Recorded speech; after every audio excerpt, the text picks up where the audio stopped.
faster. Living off borrowed time.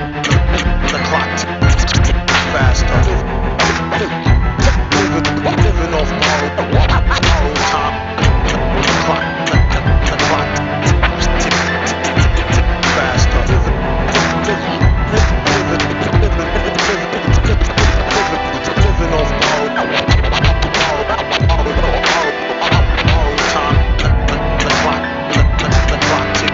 tick tick tick. The clock tick tick tick faster. Living off borrowed time. The clock tick faster. Living off borrowed time. The clock tick faster. Living off borrowed time. The clock tick faster. Living off borrowed time. The clock tick faster.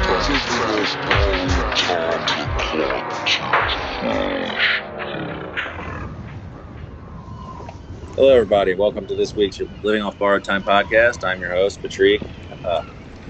I have been gone for about 2 episodes, and I'm sure you've missed the way that I uniquely managed to screw up the intro, and I've managed to screw up the intro before I even introduced my co-host. We don't even have a guest this week for me to screw up. I screwed up my own fucking name this week. I'm Patrick on RYM, joined as always by Caleb, OptimalAudio on RYM. And this week, first of all, I'm just going to get this out of the way. We don't have a Charles Hamilton segment this week. Wasn't sure if we were going to be doing a show, and you've gone 2 episodes without a Charles Hamilton segment, and now there's going to be 3. I'm going to make up for it next episode. 3 Charles Hamilton albums. It's going to be 20 minutes of Charles Hamilton talk. I can't wait. We're going to hear, this is going to be like a possible 60 Chaos Emeralds that he could earn, or 30 Chaos Emeralds, I'm sorry. 30 Chaos Emeralds, yeah. 30 Chaos Emeralds for Charles, but I highly doubt he'll get that. He's topped out at, I think, 6 so far, so. But either way, that's what the people come for. I heard that they only listen to the first 5 minutes of the podcast anyway, so either they turn it off after my terrible intro, or they listen for the Charles Hamilton segment and then turn it off. I prefer to think they listen to the Charles Hamilton segment and then turn it off. So, but no Hamilton segment this week. Our analytics take a huge hit after the Charles Hamilton discussion ends. Although we might also be getting like spillover from Sonic people. If I don't know how good Wyatt is about the hashtagging at this point. If we were just getting spillover from Sonic people who are listening for Sonic the Hamilton and they realize it's not actually about Sonic the Hedgehog, and then they tune out. But I would love to think that we actually get a Sonic segment. I'm not sure if we do, but I am hopeful that we can get that kind of crossover. I mean, they probably got really mad at me when I misidentified Amy Rose. So That's true. You had to publicly apologize on the podcast for that. Still not sure what I apologized for, but Ryan did correct me. Either way, I'm not going to go into it because eventually, when this gets really famous, that's what's going to follow me around is that I misidentified fucking Amy Rose. So we're not going to know that Tails' proper name is Miles Tails Prower, though. That he has a fucking last name for some reason. Hey, we got to put respect. None of the other ones have last names except for Tails. I mean, I guess Metal Sonic has a last name because is it Sonic? Is just Sonic his last name and Metal's his but like Prower is like a regular last name of like a truck driver. And I don't know. It just doesn't make sense. We'll get into the Sonic canon at some point, but you know. Charles, I know you're listening. I'm sorry I didn't have a review for you this week, but do you know the secret of why Tails has a first and last name and his nickname is Tails? So that's my question for Charles Hamilton this week. But this week, we're not talking about Charles Hamilton. We're talking about Earl Sweatshirt. Normally I give the rapper's government name after I introduce him as the topic of a discography episode, but I normally butcher easy names, and Earl's government name is not easy. Not easy. I'm gonna try. I know Tebe because he says that a few times on his own songs. So, But I'm not even going to try. Neruda, Pablo Neruda, I know that. But the last one, I'm not even going to try. I'm not even going to do it. So, but we actually did a previous Earl episode with Jermaineson, I believe. It did not turn out great. There were reporting issues. And so we're going to do a few redos. We have a Roots redo coming up. That I wanted to do this week, but Black Thought unfortunately had to delay Streams of Thought Volume 3 for really unfortunate reasons. R.I.P. Malik B. So we're doing Earl this week, which I think is a nice companion to our little Peep episode last week, because even though they have very different approaches, I think there's definite crossover in content to a point and fan base, I would say. Yeah, and I think both of them, if you look at the scenes that they now occupy, or well, occupied in the case of Lil Peep, if you look at both of them, they've been, whether, alive in Earl's case or, pass away in Peep's case, they've definitely left behind a, trail of influence that you can tangibly trace. There are people that are, even if they don't explicitly sound like Lil Peep, are doing things that Lil Peep did, 3-4 years ago now. And there are, people that have been influenced by Earl that some people make too big of a deal out of, but they've either been influenced by Earl or they've been mutually influenced, or, even outside of the whole, because I'm referring to obviously Mike and the sLUms camp and all that, but like even outside of that whole recent wave of hip hop, like there have been other artists that have been influenced by Earl that don't do that sort of thing. So both have been, I think, artists that will be legends in terms of like 2010s and beyond, like hip hop.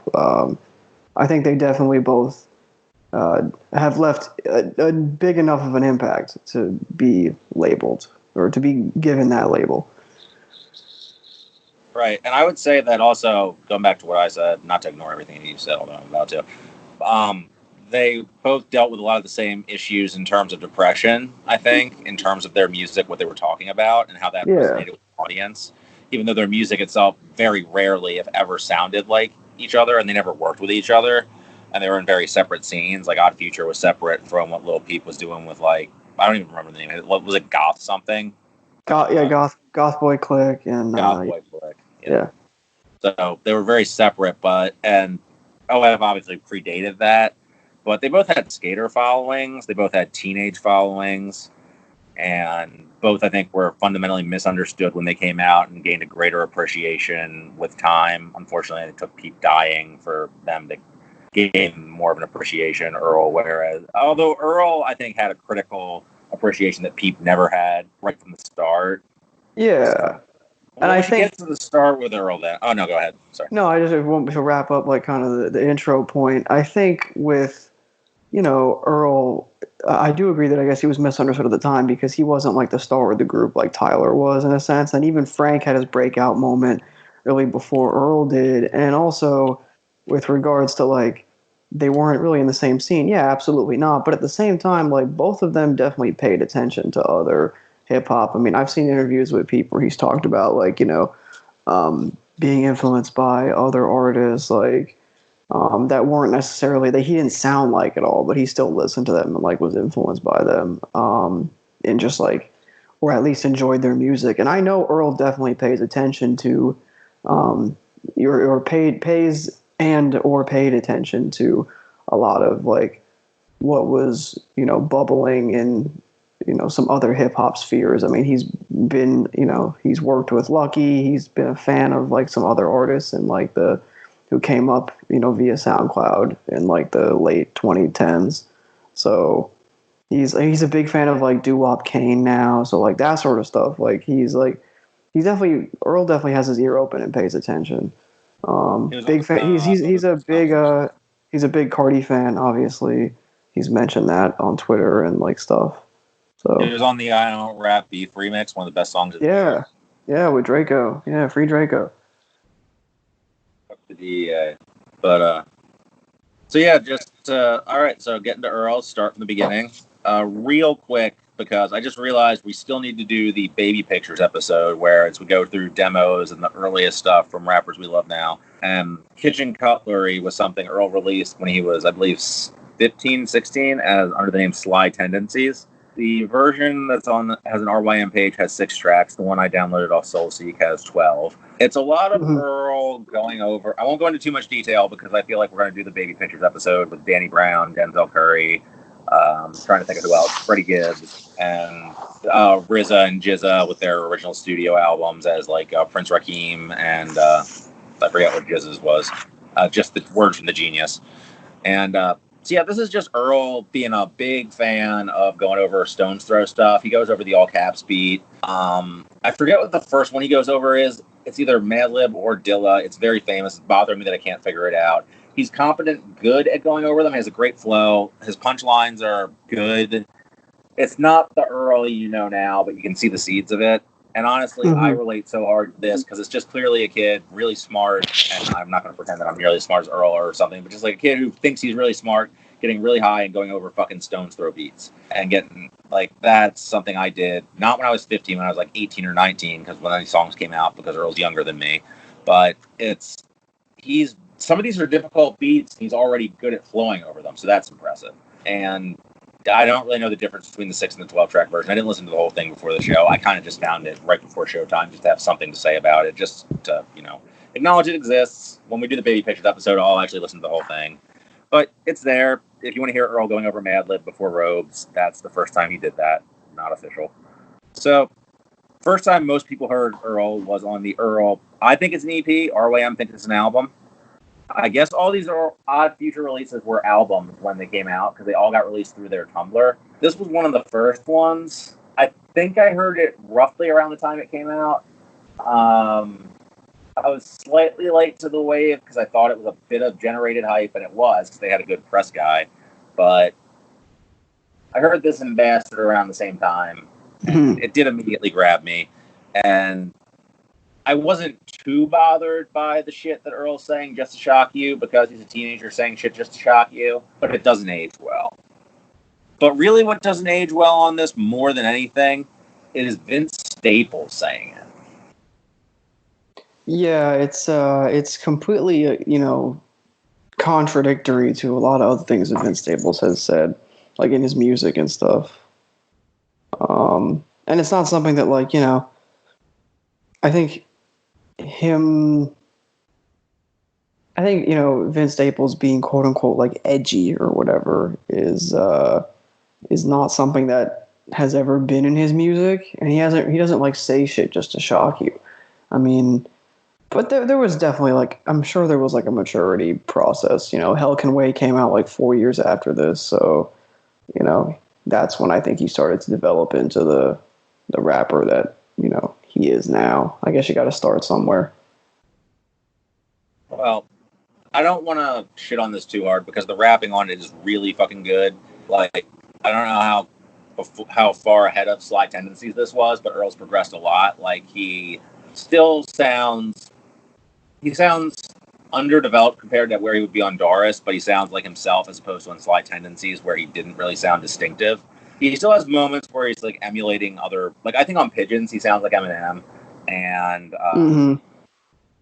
there are moments where I think feels like he's just consciously trying to sound like other rappers, although I can't call up examples off the top of my head now, which weakens my argument. But whereas on any other Earl release, he only sounds like himself ever, I would say.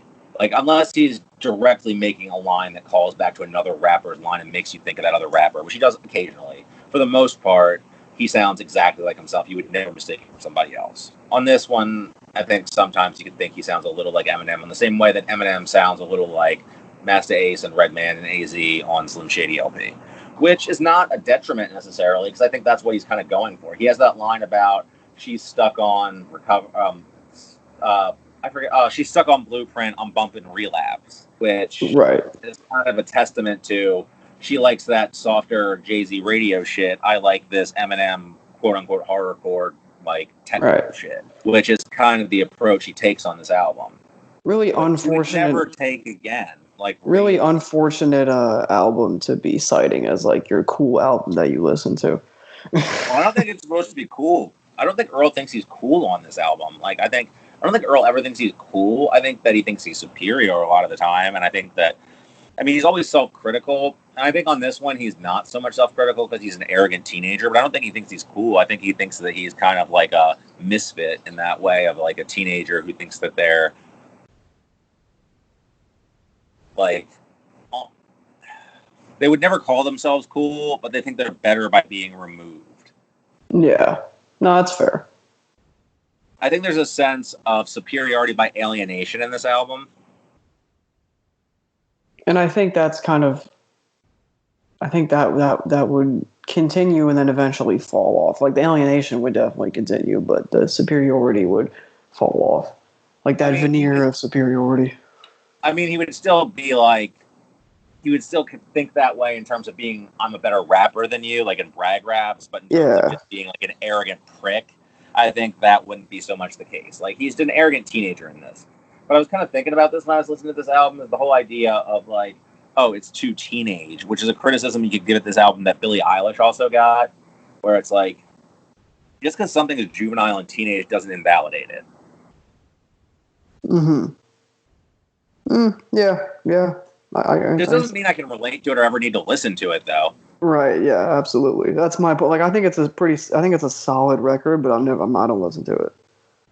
And the beats aren't super interesting. Honestly, my ratings don't reflect it on all I am right now, but I think Bastard might be better because the first and last tracks on Bastard are really, really fucking good. And if you, French is a really good song. There's a Toro y Moi remix of that is incredible. So if you put that in that sequence, like, Tyler has some cringe moments on there, but it's a better record than I remember. It's certainly better than Goblin. I mean, yeah, that's also just a low bar to clear, but it's way better. Yeah, but I never gave that record credit for a long time because I heard it like once and I got hung up on the shock lines and thought that Tyler was more one-note personality than he was. And he's actually rapping really well on that. Shout out to Jermaine Sin for pointing that out to me because he pointed out some early Tyler shit where Tyler's actually like fucking killing it. And Tyler's good on this album too. Oddie doesn't add much. I don't know why Vince isn't credited on Stapleton. Anyway, so I don't have too much to say about that one. I'd like to move on to Doris. I don't think he did anything really of note in between. No. I mean... Oh, yeah, wait, he did two things of note in between. Sorry, he pissed off his mom and got sent to Samoa. Right, that was my, yeah. And he recorded, when he came back, he recorded a verse on the Odd Future song Oldie with literally every good line that he wrote in his notebook when he was in Samoa, and it's one of my favorite verses of all time. One of my favorite songs of all time. It's a great verse. It's a classic song. Like, that's just, that song's going to stand the test of time.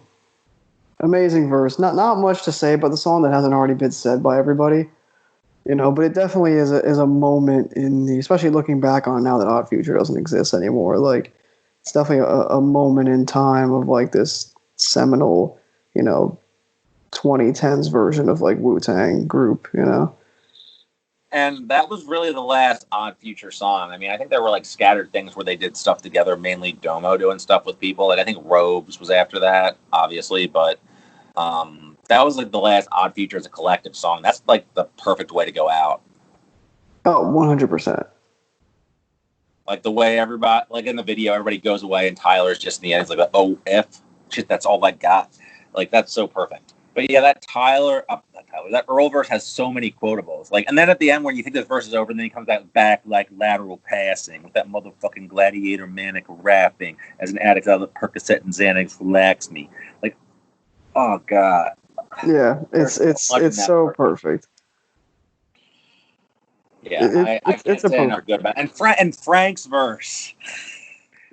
Frank's verse really. He wants a rug that looks like with a Persian rug with the center that looks like Galaga. It's really like Frank's rapping is so like it's effortless, but also it's like very like self-aware. I think too. It's just he knows his limitations, and that's why you don't hear him rap that much. Although I always say I want a Frank Ocean rap album. I don't know if I really do because it's kind of the rarity of a Frank rap verse that makes it great. But when you get one, It's always exactly what you want. Like that part where the beat drops out, it's like, how many fucking crystal balls can I buy and own? Humble old me had to flex to the folks. Down at Muscle Beach, bumping iron and bones. Bumping old D's off my cellular phone. Oh, yeah. So perfect. He could easily do like a rap EP. And like the end of American Wedding. Yep. Or like any like of the 17 songs that he was like rapping on.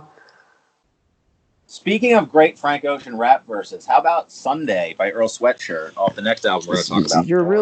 You're picking up on my transitions. I'm really happy about this. It's a great day. We really have the best transitions in the game.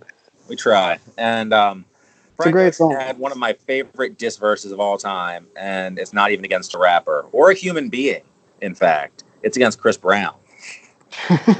A sentient alien life force. Something like more like akin to like a sewer rat that just keeps existing in spite of the fact that you keep stepping on it and running it over with a car, but it still somehow exists. It's really a cockroach because like they don't die in the apocalypse. So well, it's Chris weird Brown, because this has like the best Chris Brown related thing ever, and then it has the Tyler line, which I don't know how to feel about Tyler's line, which is like a funny line, but it's also like, that's kind of, I don't know if you should have said that, bro. Yeah. It's like, I don't know. Well, it's because Tyler's line brings Rihanna into it. Which is not what you want, really. Like, in terms of... I generally don't want that Tyler verse. That Tyler verse is the one thing that takes me out of the album. Yeah, I would agree. But yeah, Frank's verse is just like, I mean, that whole song is perfect. I don't know. I go back and forth on what my favorite moment on this album is. I love this fucking album. I think it's such an artistic leap forward from the EP. I remember people not being crazy about it when it came out. I don't know why. I loved it from the moment. I think it's great how it starts off without him on it, by the way. It reminds me of how Cam starts off Killer Season with 40 Cal. Except now you have like this guy like S.K. LaFleur, who I only ever heard once on a Vince Staples EP or mixtape or whatever. He was terrible. He's not bad on this. He's fine. Like it's a decent ass verse. I mean, Earl's verse is absolutely amazing and kills him, but it's a good, like little scene setting verse, I guess. Like it goes with the beat. No, it's good. I think with this album, like I always liked it, but I think it grew on me a lot, in recent times. Like, it was an album that I would always be like, oh, yeah, like, I love the highlights, and I don't listen to, like, the rest of it. But I forget. I think it was for the last Earl episode that we were doing. Like, I went back through it, and I was like, no, actually, this is great. Like, and I didn't, I forgot how much I liked 20 Wave Caps, and, obviously, but the songs that I really listened to were, like, Hive and like Burgundy and Sunday and like Whoa, like those were the tracks I would go back and spin just in casual listening. I mean, you have to say Hive, Sunday through Chum those were all singles. Those were all, yeah. I don't think Sunday was a single. It should have been, but oh yeah, I forgot. Those are three of my favorite songs ever. Those three songs are just so fucking like I can still do Vince's verse on Hive, front to back, and Chum is. I could definitely do all of Chum if I really wanted to. Like that was actually the first Earl Sweatshirt song I ever loved, and I heard that back when like it came out. So I hadn't heard. God, when did that come? That came out. I was in ninth grade, I think. I hadn't heard the Earl EP and like all that stuff. Like I had heard. I think I knew about Tyler. Like I heard Goblin, but like I hadn't heard any of like Earl's solo stuff. And Chum was like the first song of his that I heard. Like the melodic way he raps on that, where he's like exhausted, but it's still melodic, and he has all these great lines, like he's commenting on his situation. That's the thing, is people said Earl raps about nothing, and he just has like these empty punchlines that sound cool. And then he has this single that comes out where he directly talks about everything. And there you go. That's how he feels about it. So that's how you truly feel about it then, as the sample says later in the album. Yeah. And the video is amazing, too, if you've never seen the video. It's a Tyler-directed video. It's got this really great black and white color palette to it. And there's a really funny part in it where when Earl has the line, like, I like attention, Tyler just comes in for a split second doing a wheelie on his fucking bike. And out of frame. Which is so obnoxious, but it's like, I thought that was funny. Like, I'll give Tyler that. Like, it took me a while to come around on Tyler as a personality and an artist. I really, really like him now. I think he's truly... And it's maybe, like, the quality of his recent work made me reevaluate his older work and see shit I didn't. Not in Goblin. Goblin sucks.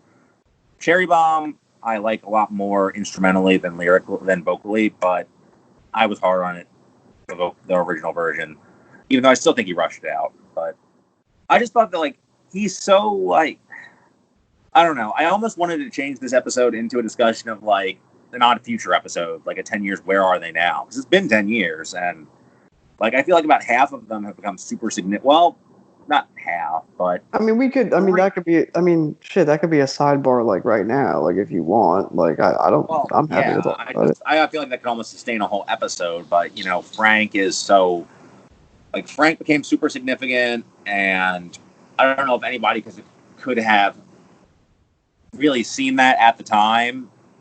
I'm trying to think of the first time I heard of him because it wasn't Nostalgia Ultra, although that was shortly afterwards. Like like I said, they have a really good PR team. I think Plain Pat was their A&R.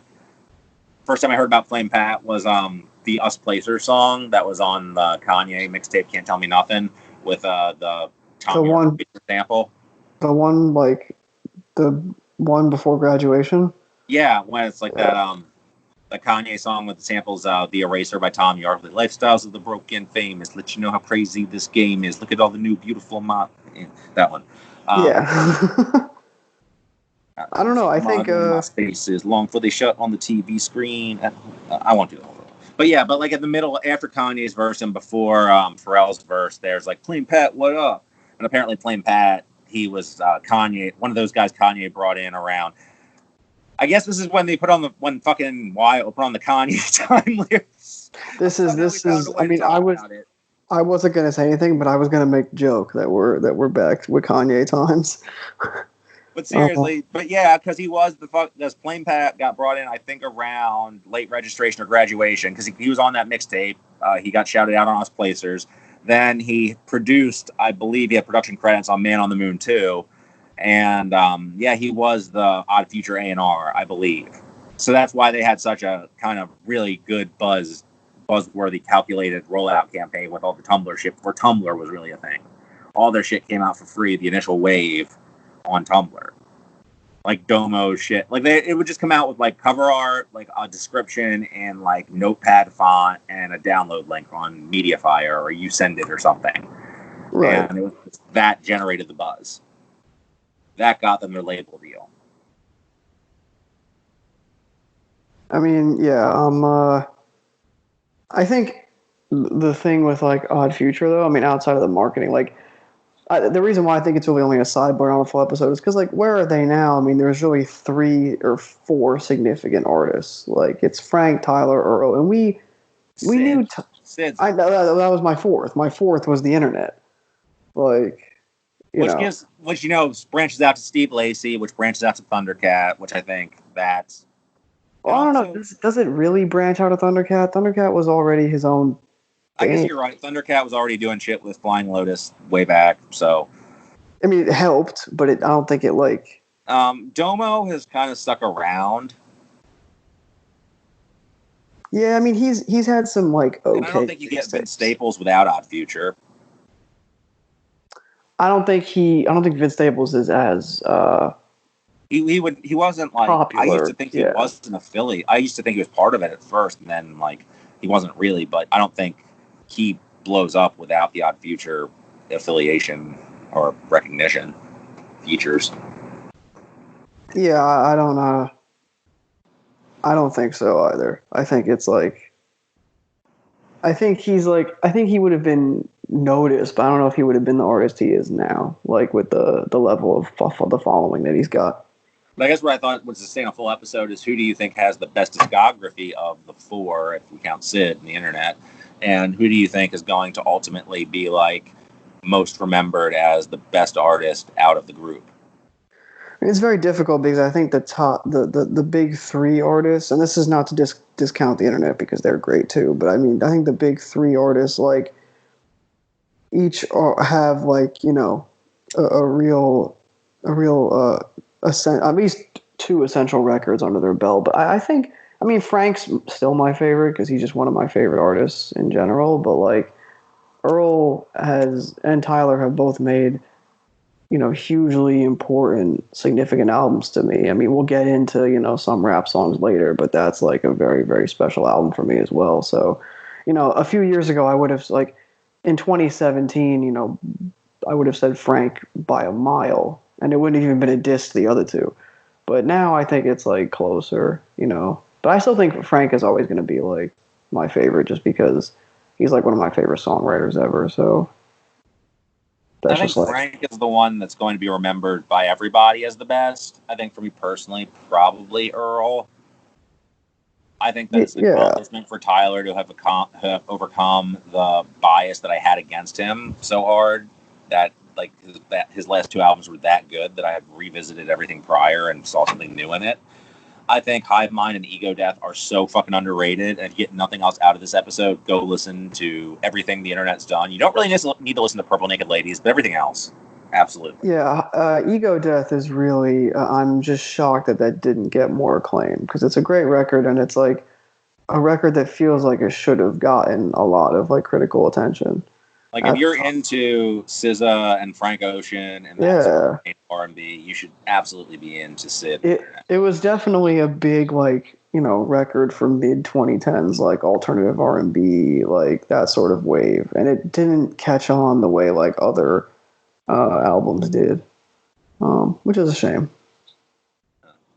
Brief sidebar over. Sunday has one of the best diss verses ever.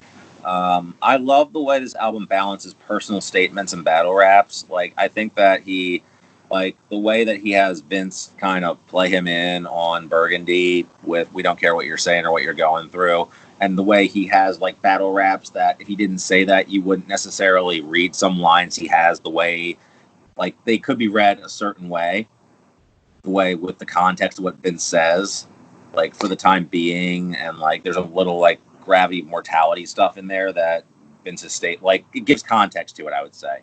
And then you have, of course, Chum is obviously commenting on something.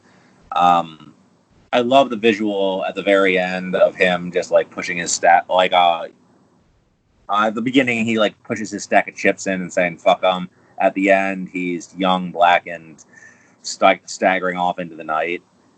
Like, I think the album paints a super vivid picture of Earl as a person through his raps.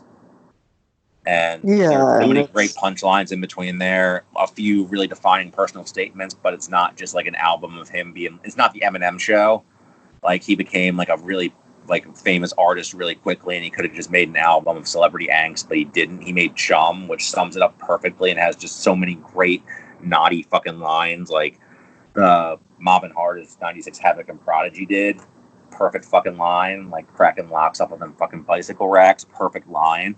Like, I'm just thinking of lines that just resonated with me the first time I heard the song. And, like, Hive, like, Earl's not a conscious rapper, you would say, necessarily, but then he can slip in a line about there's lead in that baby food. Like, there you go. Like, slip in one line. He doesn't need to Talib Kweli you to death with a term paper. He will slip in one line that you're like, oh, fuck. You listen for the 10 hot punchlines that made you laugh, and you have the one that makes you think. 523 is like practically an autocur fucking instrumental in the middle of it for some reason. It's cool. Yeah, I love this album. I really do. I've loved it more with time. I think that it says a lot more than people think it does. I think it's an incredible front to back rapping performance. Why can't I talk? And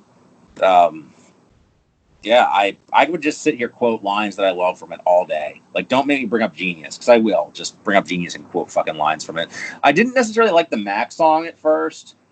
Mac's flow on it's a little on the slurry side for me. Like what Droopy Dog with Down syndrome, like is what Nodima would call it, I think.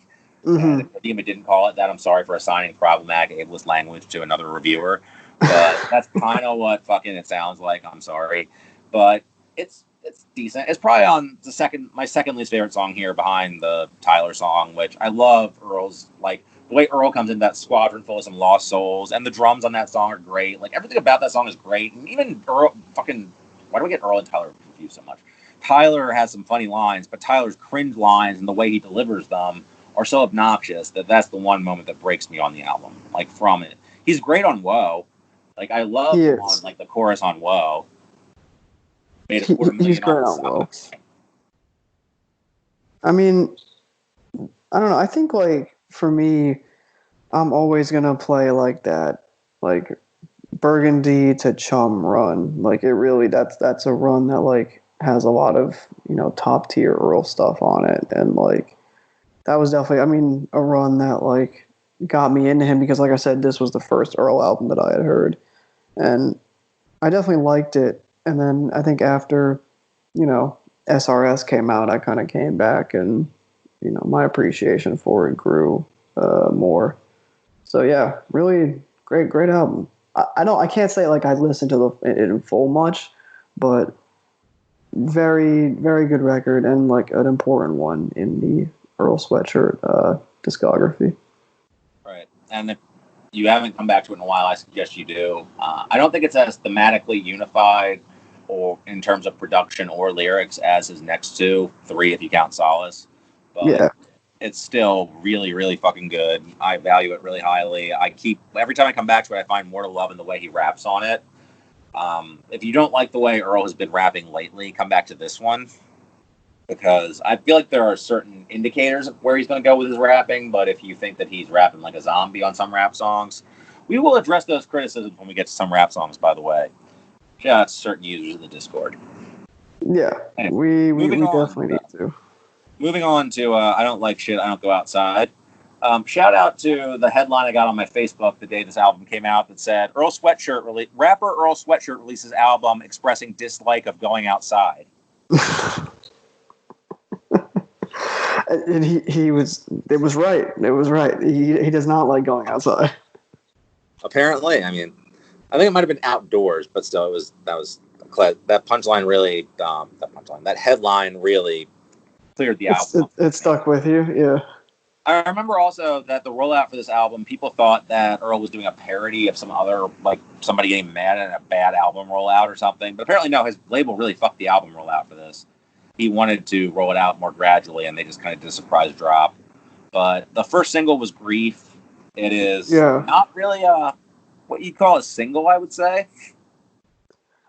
Yeah, it was this one. I remember the hype and the rollout for this when it came out. Because by this time I was like interested in Earl. I wasn't like a huge fan, but I was definitely interested, and I had liked Doris, obviously. So I went into Grief, and Grief, when I first heard it, I was like, whoa, I just found one of my favorite new Earl Sweatshirt songs. And like to this day, it's still probably in my top 10 like Earl songs.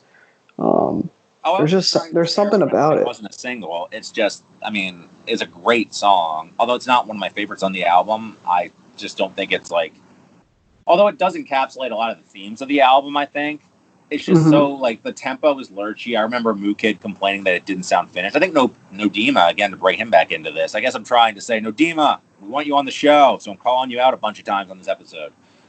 Answer your PMs. But a bunch of people, including those two, were complaining that it didn't sound finished almost, which I disagree with, and I think at least Nodima took that back.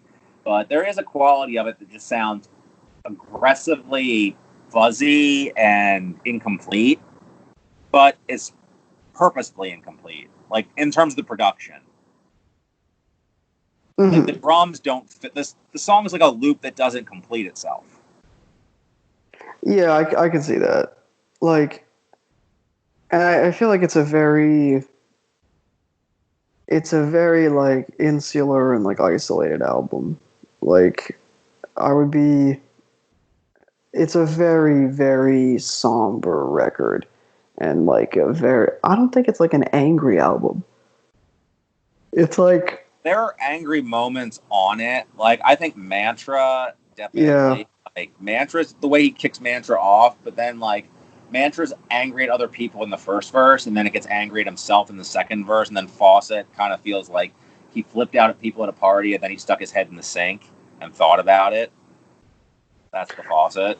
Yeah. Because he keeps making reference to his party house. Like, and so that's kind of the impression I got out of that. One of the things I read about the construction of the album was that the first and last tracks were the last ones recorded. Everything else was recorded during when Earl was laid up, I guess, because this was during when he had a skateboarding accident, I believe. Mm-hmm. That's why he couldn't go outside. Right, literally. Yeah. I think that's interesting. I didn't know that tidbit about the first and last track. Huey is an incredible song. Huey Huey deserves is so, like, all of the accolades. Yeah.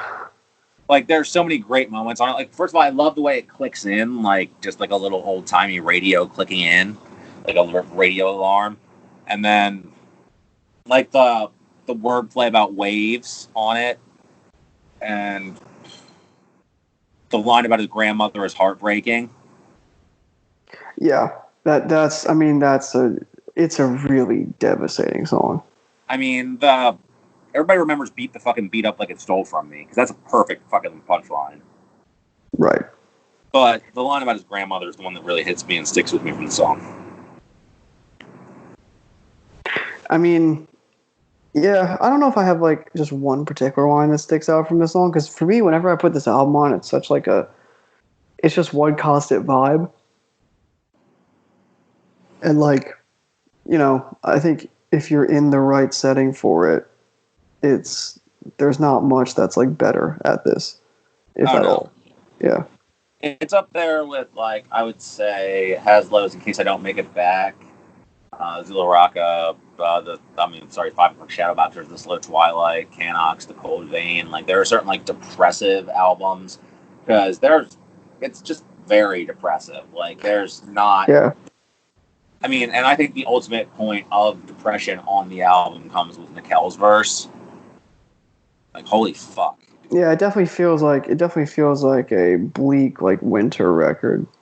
I mean, Nikel's verse is, he's not a rapper. Apparently that verse was written when he had taken acid and found out that his brother died. Jesus Christ, yeah. That explains my bro left today. Fuck. Yeah, that's fucking terrible. Like, you know, it's just awful. And there's like the production on it feels like a combination of like metallic edges and like fuzzy distortions and sort of warmer hip hop elements to me. Like, there's a juxtaposition of it there. It's all produced by Earl. Like, that was the thing about it being like the sound clip of the beating where it says it's now a formal introduction. Like, Doris was a great album, but it was still like Earl in Odd Future mode. Like, he still had Odd Future Boys on it and stuff. This album is a formal introduction. He produced everything. That last album, he had like Alchemist beats. He had Tyler beats. He had, you know, he was farming stuff out. He was still part of that scene. This one was a totally personal statement. It was his formal introduction of himself as an artist to the world. It was a singular statement. Yeah, and I think like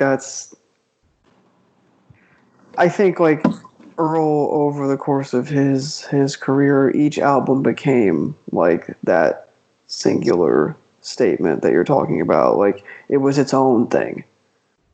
And so, like, I don't know, I think this was a huge step for him. Like, I Don't Like Shit was a big step for him, because it's when for me anyway, it's when I became like a real Earl fan.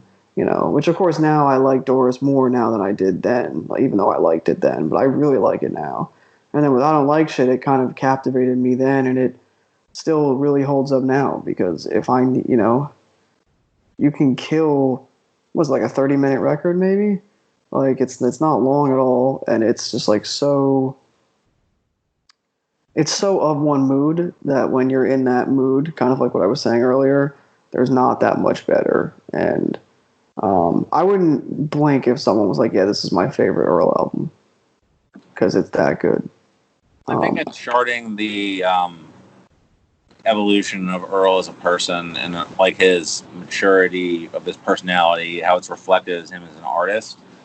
If you want to look at the depression themes of some rap songs, but you can't get past the way he raps on it, you get a lot of those themes in this album. But I think the reason he doesn't rap that way on this album is because the depression is not as cerebral. Like, what he deals with on this album is like a more, I don't want to say superficial, but it's more immediate. Like, he can't go outside because he got injured.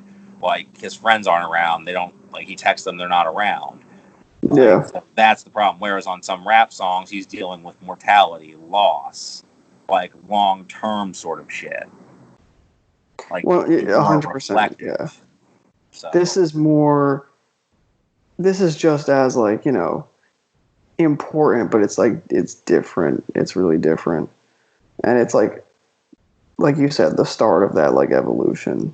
Well, it's not the start of the evolution, but it's like, it played a big role in the evolution.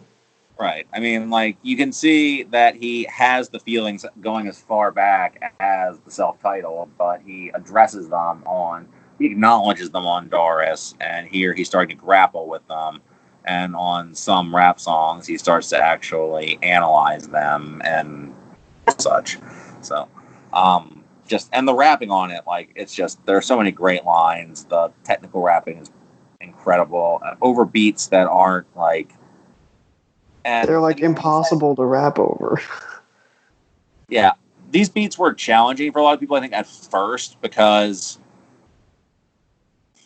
I'm trying to think of why necessarily. Again, because I've been like on a path of listening to weird shit since Mad Villainy and King Ghidorah just kind of led me to think that this is what I enjoyed, and I just kind of went further down that road. So this shit doesn't sound that weird to me. Like, but I can understand how the drums don't fit where drums are supposed to. It sounds weirdly distant and distorted, but that doesn't mean that he's not rhyming on beat. That's the thing. Like, he's rhyming on these beats. They're not conventional beats. He's still rhyming on them. Like, there's a difference between this and, like, I don't know, to think of the most extreme possible example, like fucking Kevin Federline playing with fire. That is somebody who does not actually know how to rhyme on beat, has no appreciation for it, didn't take 5 seconds to figure it the fuck out. I have no idea how we got here. I'm just trying to think of the absolute possible most extreme example opposite of this, because people would say Earl forgot how to rhyme on beat after a point. I mean, I don't enjoy people that use rhyming off beat, quote unquote, as a criticism. I actively dislike those people. I agree.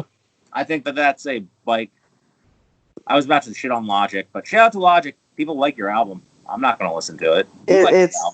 You liked his album. I did not like his album. I said it could have been worse, but if you looked at take that as you liking his album by your standards of Logic albums. Oh, by my standards of Logic albums, sure, it wasn't terrible, but I thought it was pretty mid. I think I gave it a 2.5. So, I mean, by standards of Logic albums, it's been better than every other studio album he's released, and pretty much better than every mixtape since like Young Sinatra. So, I guess it means that I at least didn't hate it, which is a positive. I don't know.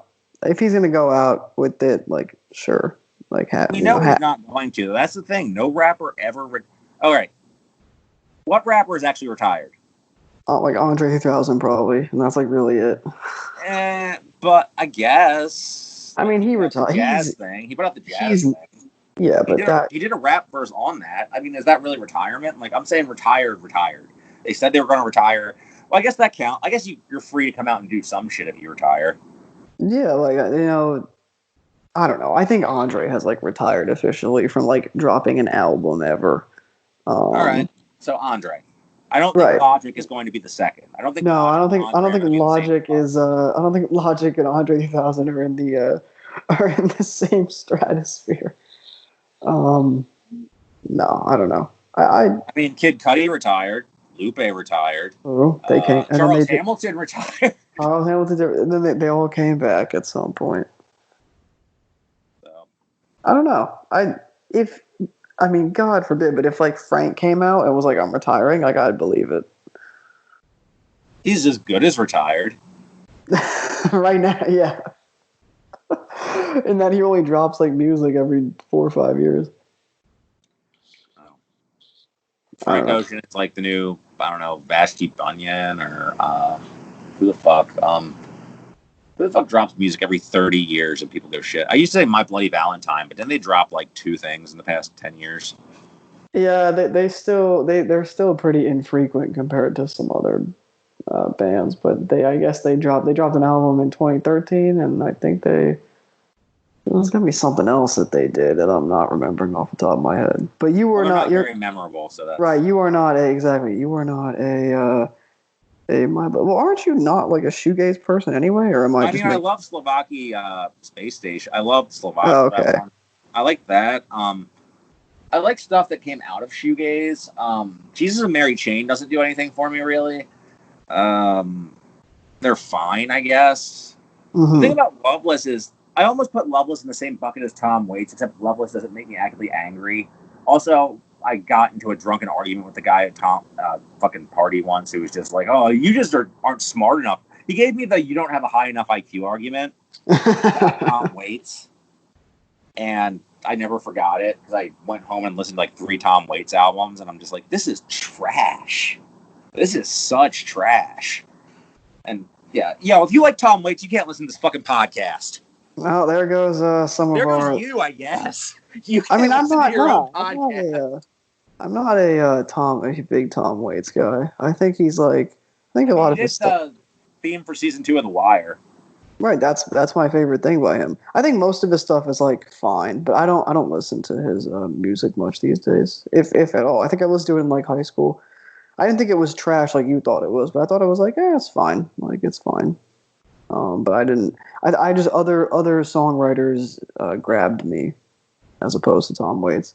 But the Wire theme's amazing. So shout out to the TV episode we almost did before we remembered that we were going to do an Earl episode. Yeah, I mean, we could always do I feel like I would need to do another Wire rewatch, like my 5th one, before we did the episode. Because the TV episode is just going to be a Wire episode, by the way. Which is honestly what it should. I mean, I'm down. There's a lot of seasons to break down. I mean, we'll debate who is more vile, Herc or Cheese. It's a really close debate. I still think Herc. Well, I mean, I can't say Method Man is worse than Herc. Just that he's Method Man. But I have to divorce him from being Method Man, you know? Because he tried, like Method Man has said in interviews, he deliberately tried to make him the shittiest person possible. Oh, no. And also, Marlowe just being just an absolute, like, psychopath, essentially. Also, who was more of a beta cuck? This is interesting. Shout out. That was my shout out to Michael Brooks, by the way. You have to imagine that in his Sebastian Gorka voice. Rest in peace. Rest in peace, Michael Brooks. Who was more of a twerp? I will say, Ziggy or AJ. Oh, I feel like people get mad at Ziggy more. I don't know. They're both victims of circumstances, but AJ had ample opportunity to move out of his circumstances. Yeah, I think Ziggy didn't. I think it's got to be. But Ziggy is like, his story is kind of tragic in a sense. Well, when Ziggy, spoilers for a show that you all should have watched by now, kills that guy. That's one of the most jarring scenes ever. It really is a total, like, season 2 comes into a whole new light after that scene, like the way it progresses after that. Yeah. Whereas I think that AJ becomes like, I couldn't stand his scenes, and then eventually David Chase makes him into the fucking avatar for everything he hates about his audience. Yeah. Last season. Oh, I need to do a rewatch of that too. I mean, I might end up adding a Sopranos segment to the show because my wife and I are done watching Schitt's Creek. We're watching the Sopranos because she's never seen it. I've seen it twice, and I've seen The Wire like 4 times. So The Wire I know like frontwards and backwards, but I would want to watch. I've seen The Wire 3 times. Well, twice in full, and once when it aired, I saw it. I never saw the final season when it aired, but I saw. Oh, okay. Like, I saw the whole first season and most of the second, and then bits and pieces, because they kept fucking airing it infrequently because HBO was shitty about airing The Wire sometimes. They wouldn't tell you when they wouldn't air it. So, and also I had work on Sunday nights, which kind of fucked with my being able to see it for a while. And then after the final season, I eventually binged it front to back. And then I saw it again when my wife wanted to watch it. So, yeah, it's definitely, I think we could have a debate just about which theme is the best theme. Because season 4 is out because I don't like children in songs, although it's a great theme. So it's between 1 and 5 for me. 1, 3, and 5. 1 is insanely good. Like, 1 is just like the classic Wire, Like, whenever I think of The Wire, I think of that theme first. I think it's between 1 and 5 for me. I think 5 had a really good theme. Yeah, 5's theme is really good. 5 is also underrated. I don't know. 5 is underrated because David Simon outlined some shit in crayon. Yeah. Like that was David Simon trying to do the David Chase thing about his audience with the newspaper shit. and he Right. wasn't as like graceful about it, I think. And people like don't like the whole McNulty subplot or whatever, but really, That was also kind of, I think, a meta thing about his audience. It's like, oh, you want McNulty as the main character? Okay. yeah, like that was, and I think like, but five, like one of the reasons why it's is underrated to me is the last episode is perfect, and The last episode is the second most graceful landing in TV history behind 6 Feet Under. Yeah, and although the last shout out to Steven Universe. Although Steven Universe technically had like 4 endings, like they're all great. And we'll never do a Steven Universe episode because I don't want the comment thread. So I will say the ending montage of The Wire is my favorite thing in television history. I think one of them anyway. It's like such a. 6 Feet Under. Because whenever I bring it up, you just change the subject. I have seen 6 Feet Under. I've seen it one time though, and it's a great show. I love it. It's a great show. I need to watch it again. I'm not shitting on 6 Feet Under. No, I'm not saying you're shitting on it. I'm just saying you'd never really seen it. Oh no! I saw it like 2017, I think, a couple years ago. Yeah, I saw it when it aired. It's really good. It has some cringe moments. It does dip a bit in the 4th season, but yeah, it's not perfect, but it's like it's for the most part a consistently great show. I mean, I will say this: the guy who made that went on to make True Blood, so he's not like batting 1,000 every time he hits the plate. No, but, although he was batting 1,000 in terms of collecting the checks, because that was a big moneymaker for a while there. Blood belongs in the bucket with Walking Dead and Dexter in terms of shows that people just kept hating every season more and more, but they kept watching it. They kept watching it. I would argue that Dexter started out better than like Walking Dead, because Walking Dead was never good. I got 2 episodes into Walking Dead, and I was just like, I like zombie shit. I don't like this. Sorry. Right, exactly. Like just Dexter, watch. Dexter, I gave a few seasons, and I really liked the John Lithgow season, and then the one after that sucked. Because the guy from Dexter is actually the guy from 6 Feet Under, Michael C. Hall. He's great. Yeah.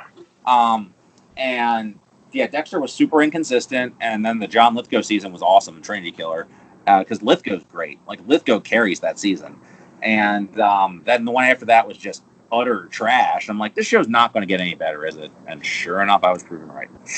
Yeah, it was very, very unfortunate. Well, this has been your TV interlude with Alan Steppenwall. And since we didn't do the TV episode, we gave you your TV interlude. Season 5 of The Wire is underrated. Go back and watch the last episode, and you'll be like, oh yeah, this was underrated. And it's such a cyclical show. Like, the world is going to keep spinning in the end, like, no matter what you do. Dude, when Bubbles goes in the basement, I cry. Oh my god. Also, when all the new characters become versions of the old characters. Oh yeah, Michael and fucking Marlo takes off the suit. Yep. And like he gets and like when Marlo realizes that people remember Omar more than him. Like how Omar's also, people not getting Omar's arc and why Omar died the way he died. Fuck them. It's a terrible that's interpretation. On par with people who watch The Sopranos to see why, like, who got whacked that week. Hey man, we got to tune in to who got whacked. It's just such a dumb. That's kind of like listening to an Earl Sweatshirt album to hear the rape punchlines. Anyway. All right then, yeah, we're going.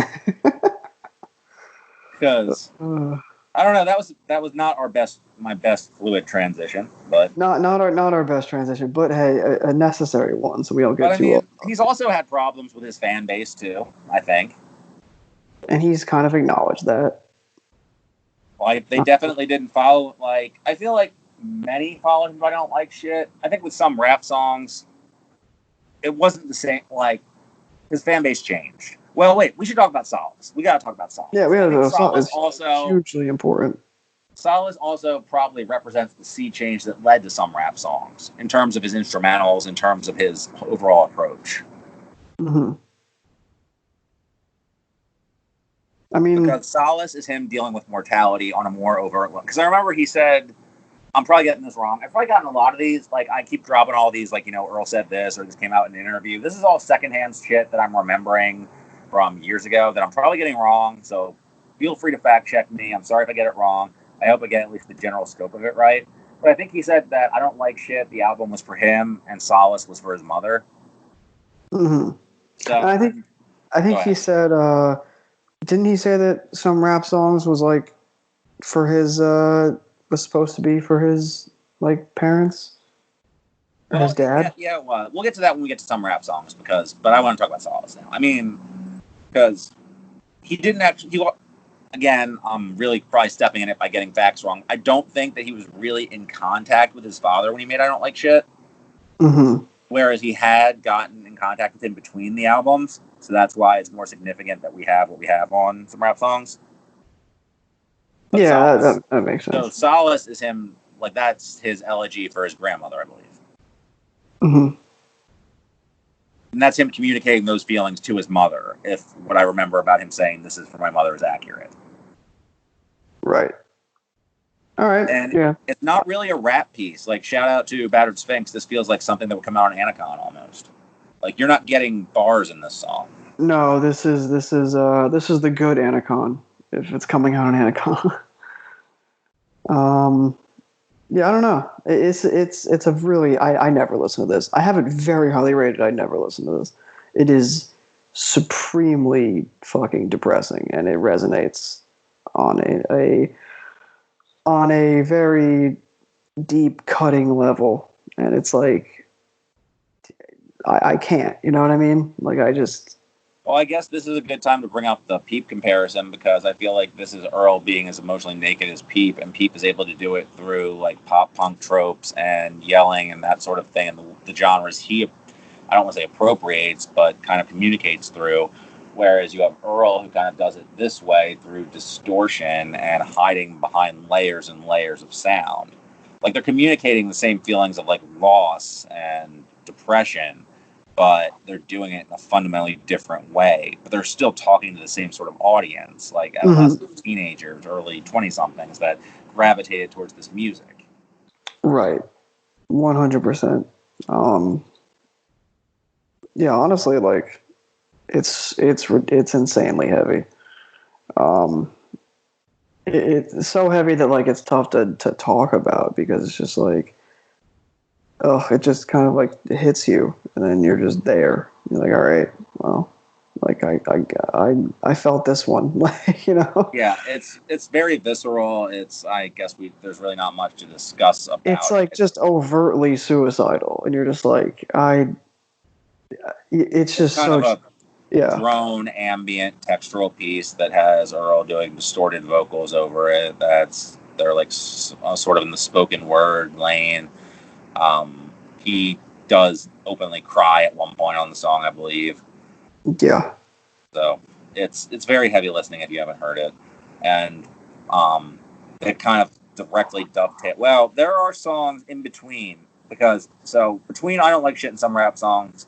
I don't like this. Yeah, I Don't Like Shit / Solace and some rap songs. Earl was very quiet, reminiscent of Odd Future co-member Frank Ocean. Earl kept everybody guessing as to when he was going to drop something else.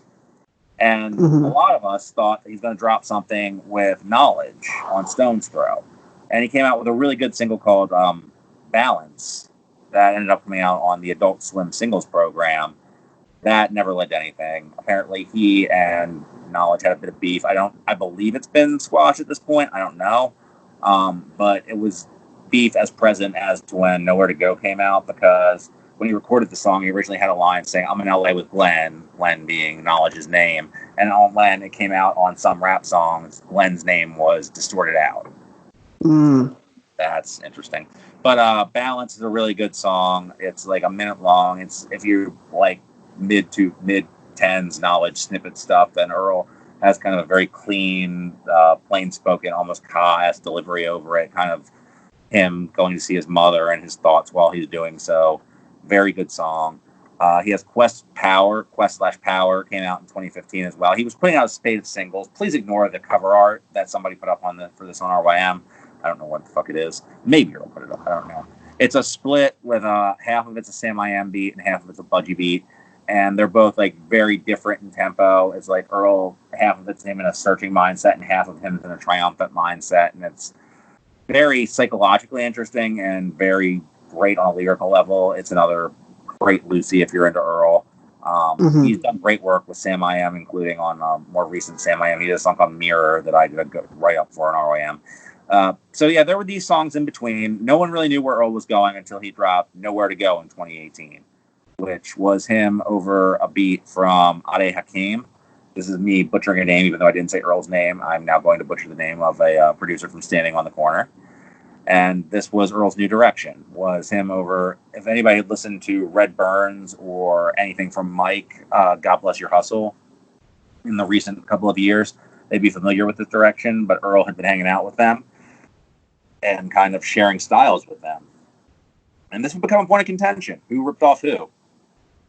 But yeah, it's I don't think anyone ripped off anyone. That's my take. Is I think it was all just coming out in the same headspace. And when Nowhere to Go came out, the very first listen, I was a little underwhelmed. I'm not going to lie. I felt like, I don't care what you've been through or what you're going through. I wanted raps, bars, 16 of them.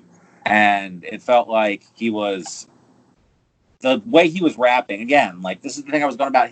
He's never off beat, but you might think he is because of what he's rapping over. I fell into that trap because I wasn't used to what he was rapping over. Because it was so, for lack of a better term, closed off feeling. But Absolutely. I mean, I don't know. I think, it's funny. I don't think I ever told, you or anyone like the Discord this, but I didn't actually hear the song when it came out. I forget, because it came out shortly before the album, right? Like very shortly. Yeah. I think I just singles. I think I just heard it on the album because the Mint was after the album, right? No, I think the Mint was the week of the album. I'm pretty sure. The week of, okay, all right. So I heard Nowhere to Go maybe once before the album dropped because I think I was just super busy, like I didn't get to it. I think it was around like finals or something with school. Like I didn't listen to it. Yeah, it was the end of November, so that's right. Yeah, it was around that time. But the album really hit me like instantly. Whereas other Earl albums, like they've kind of had to grow. I mean, I Don't Like Shit, obviously, but like it still grew over time. Like that still stands. And Nowhere to Go, like just that first part when it comes in and like he's just like he's doing like he's kind of like doing the choppy flow, but it's also like like like spend most of my life depressed. The only thing on my mind was death. Like all that stuff. The way he makes that catchy, like when you think about what he's saying and the way he makes it catchy, that's Cardi. First of all, that's Cardi. That flow. That's Lil Uzi. That's Cardi. That's that influence. Yeah, that flow is definitely Cardi. Even when he comes in, he's like, "Yeah, you dig." So like the way he comes in with that's definitely. But that beat is so addictive, dude. I love the way like the drums are clipped. I know that's not like the RWAM term of clipping or whatever. Not the band clipping, not the group clipping.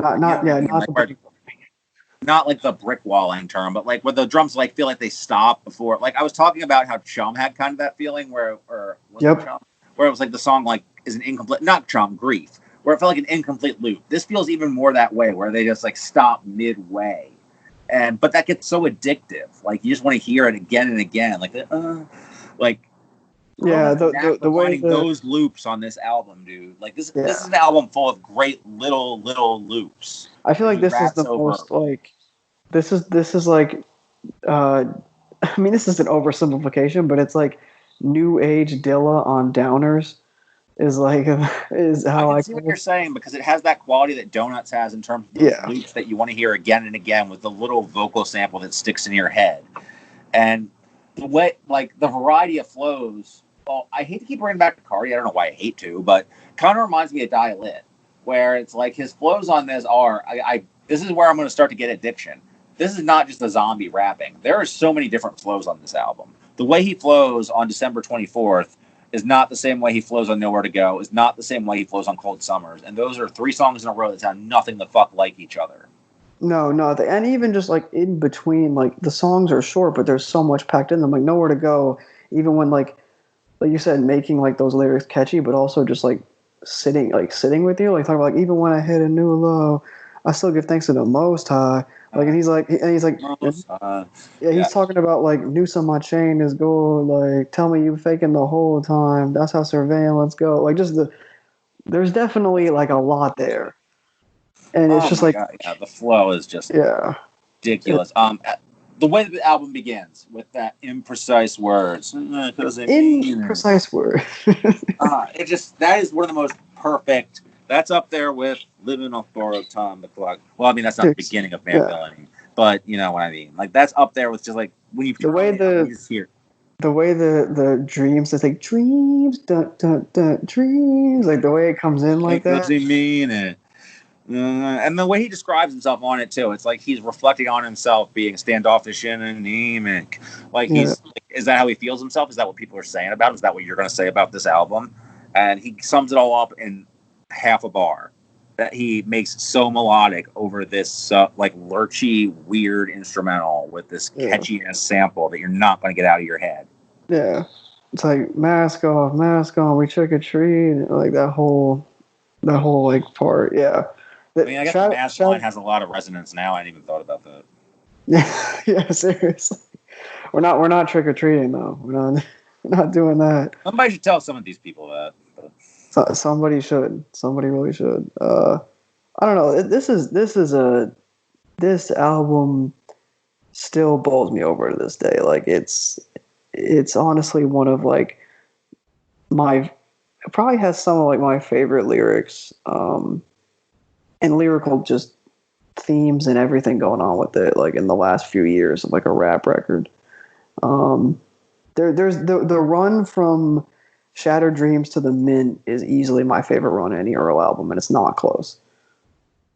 Like just like December 24th, like the Allen track with the pick throw, pro answering the with outlet. and he does the answer because Iverson, yeah, like, Yes, I love it. Oh, it's so fun. and like oh my god, the standing on the corner track when it comes in, he's like yo yo yo yo yo yo yo yo yo, and like the instrumental in the background and it loops. You talk about a perfect loop. That's a perfect loop. I mean, it invokes so many it invokes so many albums that I love while standing on its own. It invokes Villainy, it invokes the ecstatic, it invokes Die Lit. Like all these albums, it has elements of, but it absolutely feels Yeah. its own thing. Like there's no other album this could be. Oh, absolutely not. And like yeah, the way and even the way that like the tracks flow into each other. Like when on the way it ends with like the instrumental trailing off. It's like down, down, down, down, and then it goes right into the Mint, and it's like I'm running things, and then the beat comes in. Oh, this album is so. Oh, and like the way he talked, like when he mentions the winner, the song, you realize the song sounds like the winner, like the The way winner, like the yeah. little like snare hit in it sounds like fucking like wind hitting a window in the wintertime when he was in the I was kitchen with also Mike. yeah, I was in the kitchen with my brother. Yeah, like the way Navy Blue comes in, like that was definitely my introduction to Navy Blue. I hadn't heard any of like Navy Blue before that. I think that the problem with the sLUms guys overall is ultimately they're whether or not they were influenced by Earl influenced them, whether how that went. They're always going to be compared to Earl, and they're never going to measure up to what Earl did on this album or what Earl's done on previous work when you start to get into Earl's discography or what Earl did on Feet of Clay or what Earl does on features with them. He's a class above, and that's no diss on any of them, with the exception of Med Hain, who apparently is like a sex pest. Fuck that guy. And the only albums of his I really liked were the Meds Lost albums anyway. So, but that aside, even Mike, like, I feel like their styles are just at this point tethered to him, whether they like it or not. Mm-hmm. And it's maybe not a fair comparison, but I listen to their shit, with the exception of Standing on the Corner, which I think is completely separate. Yeah, yeah, like you said during that song, like Standing on the Corner definitely stand on their own. But anyway, I think the like Eclipse is another super slept on track.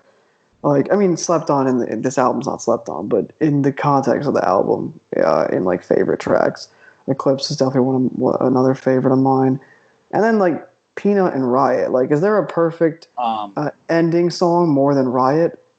That is emotionally just the gut punch there. Is well, I guess apparently he didn't expect to get the news about either his father or his. Again, I might be getting all this all wrong, but Peanut was about his father, and Mm-hmm. Riot was about his uncle, who both died when the album was being made at the end. Because originally it was supposed to end with the sound clip.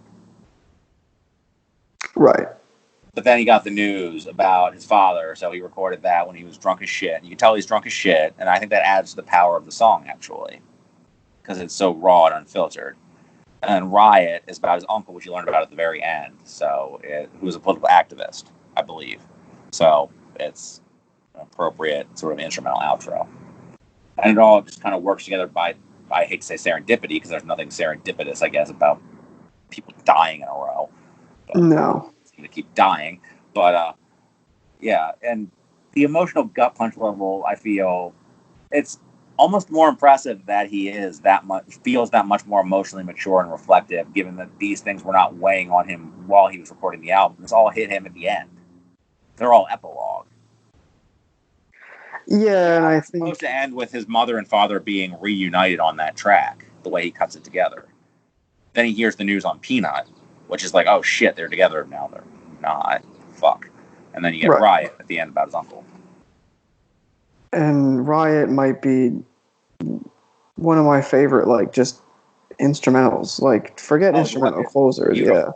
Fucking beautiful. Why couldn't that song be, like, a lot longer is my only... I think that brevity is its power, though.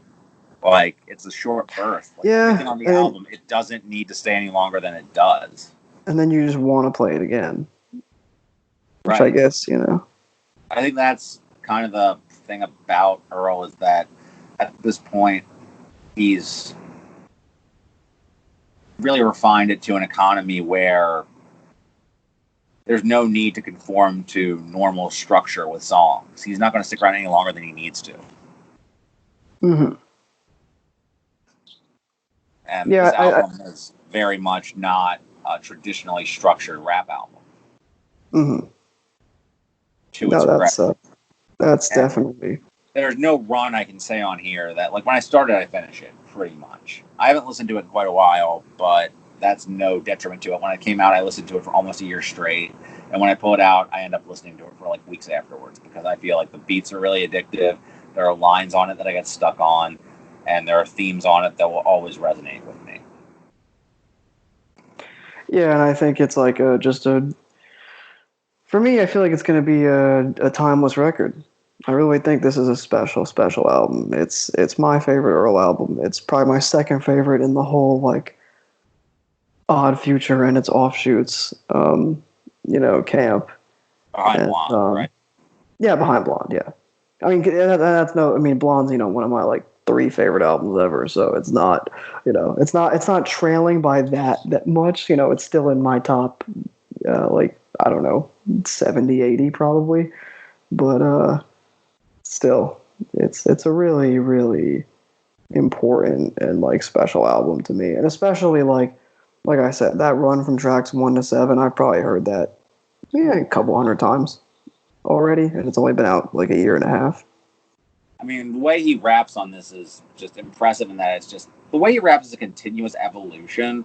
Like, he was already good on the self-titled, and he evolved that into masterful on Doris. And he seemed to get bored with that, and he just got, like, the variation. He was sort of really vary his flow and the way he approached themes on I Don't Like Shit. And then here, it's just a completely new style that borrows from so many people while still sounding like himself. I do want to touch on, before we get to Feed to Play, before I forget about things, any features that we forgot that are amazing that people might not have heard of. Between Friends, you've heard this, right? Yeah, I have, yeah. Yeah, this is him and the good Captain Murphy. Rumors were confirmed that this was, in fact, Flying Lotus. Yeah. You thought it was Madlib, right? That's what you thought it was? No, I did not think it was Madlib. I thought it was, I'm pretty sure I thought it was Tyler at the time. Yeah, no, I'm joking because people remember, if you remember. Oh, yeah, right, yeah. People thought it was everybody. Some people thought it was Schoolboy. Yeah, I don't know. I couldn't see that. The Schoolboy Q verse, I'd like to know. Schoolboy Q has a very distinctive voice. I don't know.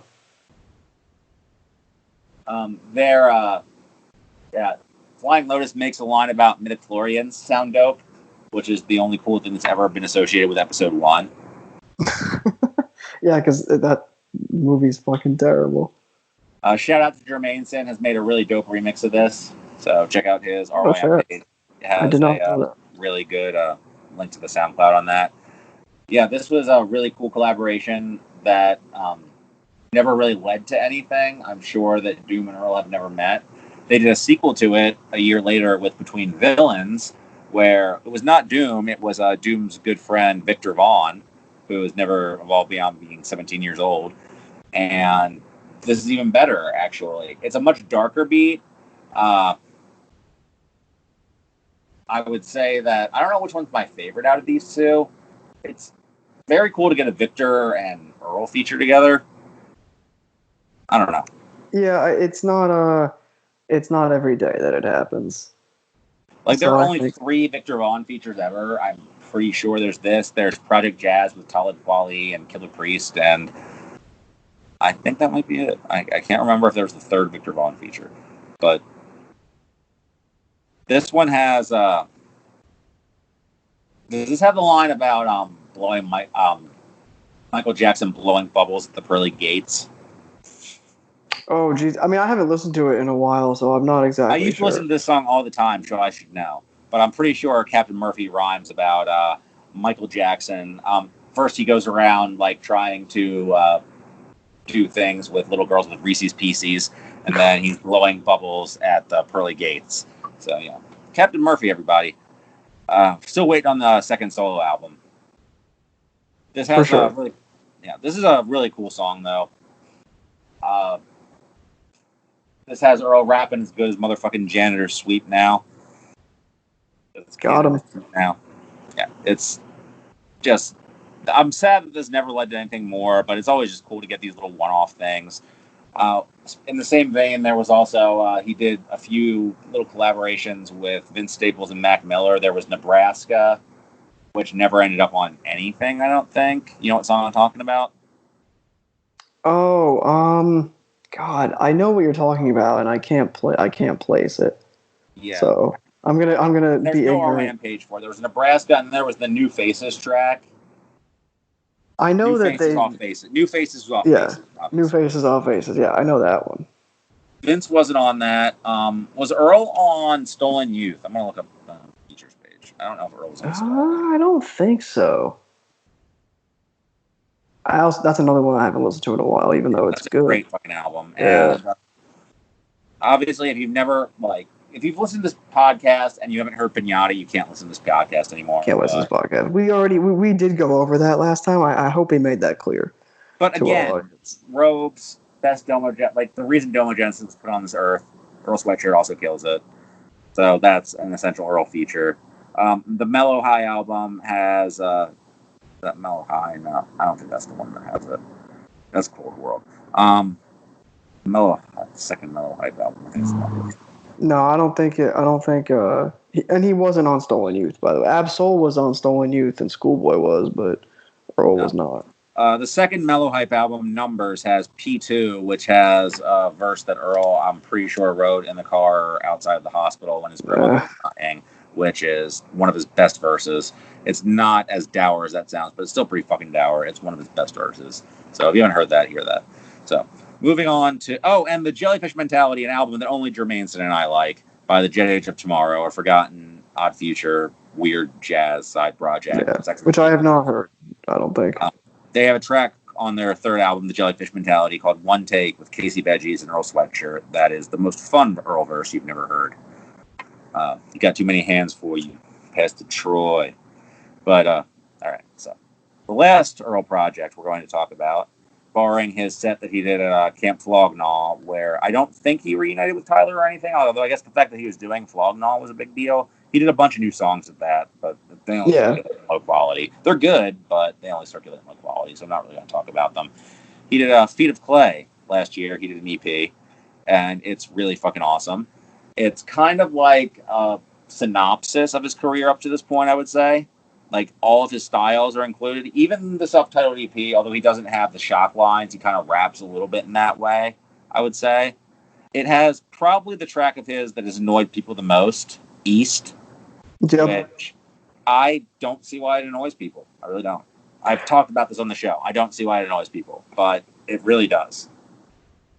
Yeah, I mean, I think it's an abrasive beat in a sense where it's like, you know, the fucking P.T. Barnum vibes, you know, Big Apple Circus vibes, but like, I don't know. It's not. It's probably look. It's one of my 2 or 3, you know, tracks that are in my. I mean, this is a great EP, so saying bottom 3 is not really an insult.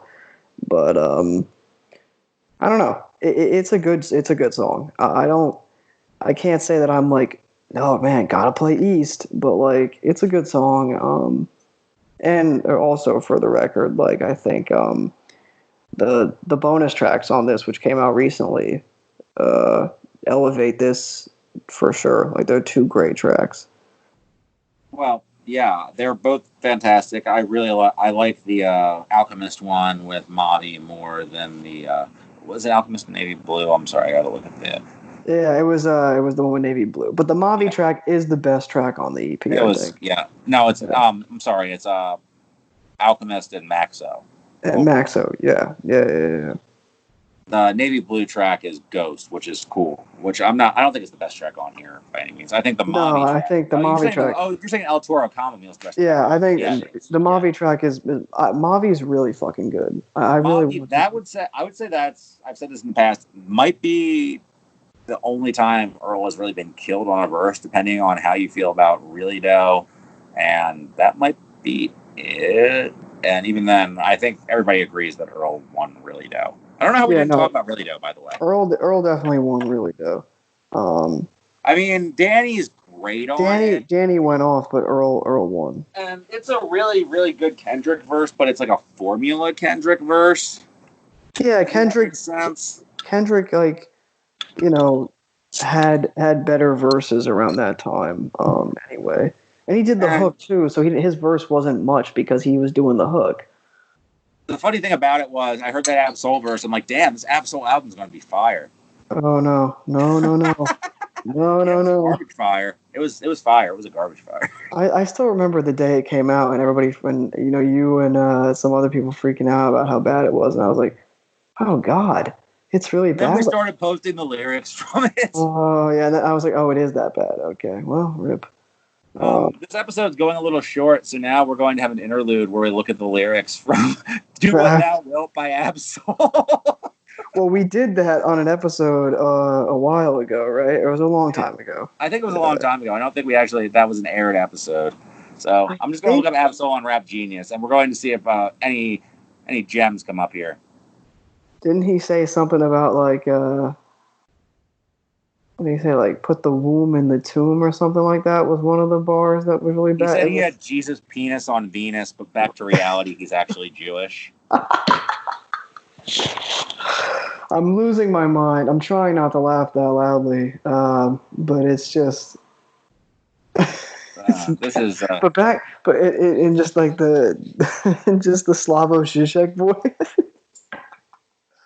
Oh God, yeah, that's a shame that we lost that. That we lost that. I'm pretty sure that was the Outcast episode. Or no, but that was our general episode. No, that album didn't come out when the Outcast episode came out. That was that was our general episode. We did one that when I first started to be part of the pod. We did a general episode.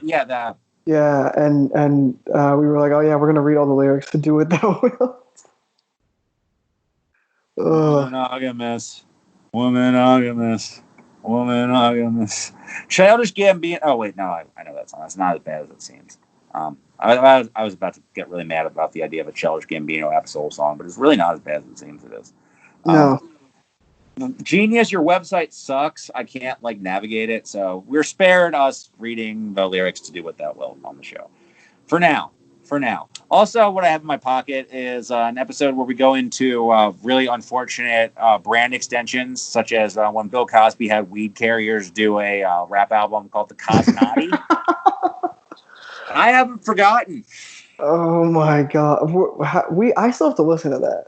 Oh no, I haven't listened to it yet either. I have not, but It's like 60. It's 65 minutes long. Oh my god, it's fucking like double album length. I don't think Bill Cosby actually appears on it. He might do an intro. He had better things to do. He had to go lecture black kids about not stealing coffee cakes before he date raped 7 women. But Jesus Christ. Really, isn't that unsafe to go after Bill Cosby now? Like, I think that's a pretty safe target.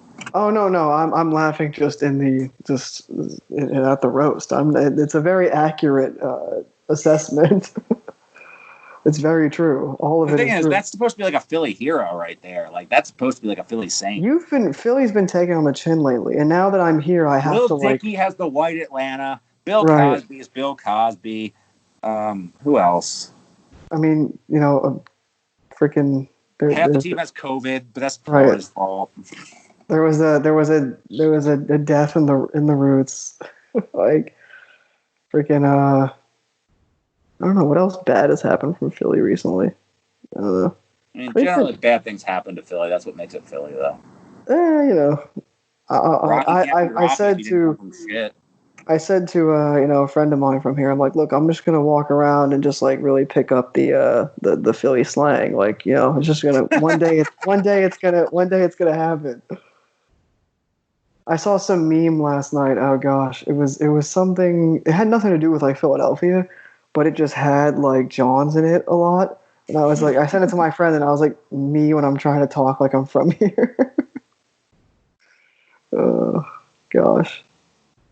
It was like it was some meme about oh gosh, I can't find it. It was something I spent my rent on Johns or something like that. And it was just, Set the rent, John. Send the rent, John. Gosh, anything with a Z at the end of it. One of the things I will not understand about this area, and this is more of a Pittsburgh thing, so maybe if we have any Pittsburgh listeners, you can explain this to me, is Primanti Brothers. Shit! I had that at they had that at Penn State at school. Well, how do you put French fries on your fucking sandwiches? Who wants that shit? I don't want a French fry on my sandwich. I feel like it only makes sense on like a certain type of sandwich. Like if you put it on like a burger steak type sandwich or whatever, I could see it, but not on like your cold cuts. I guess maybe a steak sandwich, because I've had sandwiches that have like onion rings on them. Yeah, I feel like a steak sandwich makes sense. You could pull it off. It's gotta be like a greasy hot sandwich, but like a cold cut sandwich? Nah, I don't understand it. But then their menu has a thing saying, please don't order substitutions, just let us do our thing. Like, why is your menu guilting me? I don't know. I don't know. It's a weird. I've only been there a few times, but they're pretty popular with PA people. I've noticed because they always have a crowd. They opened one here and it became like a smash. And we got one time, and their menu does tell you to not ask for substitutions. I'm like, all right, fine, make your dumb sandwich. And it came with like a bucket of fries on it. I'm just like, I can't eat this. Like, I picked the fries off and ate them on the side, and the sandwich was mid. Like, your mid sandwich with your mid fries doesn't make it a good sandwich. Like, yeah, I can't say I've been like blown away by them. Although I even forgot. This is the good music content that people are subscribing to this channel. This is not, but this is complaining about a fucking sandwich that only PA people will understand what I'm complaining only about. PA. Well, I mean, I do say I live now approximately 20 seconds by car away from a Wawa, so So you at least, now you get good sandwiches. Oh, I'm very close to good sandwiches. I mean, I lived close to one when I was at school, but like I live obscenely close to one now, so like I could walk to it, Wawa also has the stuffed pretzels. They're excellent. I mean, I might get Wawa tonight now that we're just talking about it. Shit, This is not pandering for Wawa to sponsor us, but if Wawa wants to sponsor us, I mean, we're a socialist podcast, but there are a few exceptions we'll make. Wasn't there like a Space Ghost person cheer called Wawa? Card, by the way, that might just be the end game of this podcast, is that I get Wawa gift cards. There are 3 end games to this podcast: live Charles Hamilton podcast, something I'll reveal on Halloween, and a bunch of Wawa gift cards. I think this is probably in this new season like our most rambly, like off-topic episode. or one of them. Anyway, not that that's a bad thing at all, but I'm thinking about the Space Ghost Perp song Wawa that came out this year, right? Oh yeah. Pretty sure he had it was terrible. It wasn't good. It was a disgrace to Wawa. I said it was more of a Sheets or a Rudders. Hey man, Sheets isn't bad. I haven't fuck Sheets, and I live right next to one, and I use it all the time. I really don't like it. Like they have good snacks. I'll ride for. Okay, what happened to the fucking Old Bay potato chips? Maybe this is just because I don't live in Baltimore, but like they used to have these around here, and they don't have them anymore. It really makes me mad. It's like the one potato chip I like. It was the Old Bay potato chip. Old Bay's really good. Yeah. I don't know. I couldn't tell you. I could not tell you what happened. Why is banging his head against the wall trying to edit this podcast right now? I mean, I'm getting hungry thinking about good sandwiches, to be honest with you. So Feet of Clay is an excellent EP. It really is. East is a good song, despite people not liking it. Although I guess I would understand if one didn't like it. I understand it, but it doesn't bother. It never did bother me. I guess the question where I'd end it is, I don't really. If you could, I guess I was going to say, if you could recommend one Earl project to get somebody into him to say what encapsulates his sound the best, what would you say? And you would probably say some rap song, so I didn't really want to ask that. But is there really one? I don't know. I feel like Some Rap Songs is not an easy album. Well, for me, it's an easy album to listen to, but for like the normal person, I don't think it's an easy album to listen to. I don't know. None of his albums are easy to listen to. I have no idea what I recommend. I'd throw like 5 different songs and be like, okay, if you like this song, you'll listen to this album first. So if I give you like, Shattered Dreams, The Mint, like Chum, like, I don't know, Grief, and like Hive or something, and then you like a couple of those, and I'm like, all right, well, if you like those, listen to this record then. Maybe I'll do a mix, but probably not. I don't know if I was thinking to do a supplemental thing for the episode. But yeah, I feel like it's really not an artist you can just dive into. I don't know. Dive into an album. I feel like he's going to continue to remain relevant. And you can clearly tell that we put this episode together at the last minute. But I hope you enjoyed listening to it. And we're living off borrowed time. Rest in peace to Malik B. We will see you next week.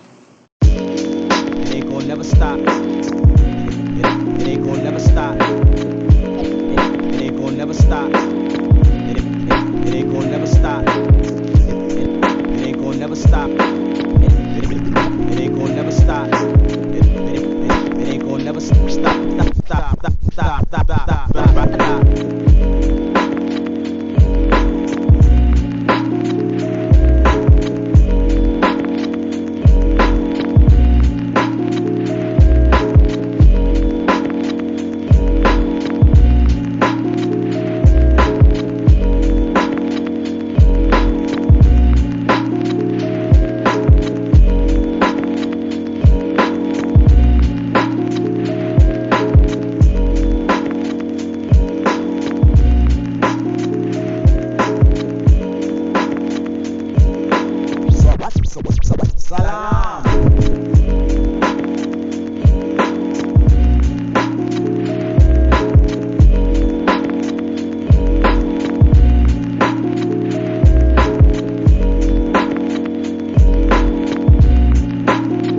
Time will tell. Time is yet to be conquered by man. But when the time is right, perhaps the greatest revelation of all time will dawn upon us.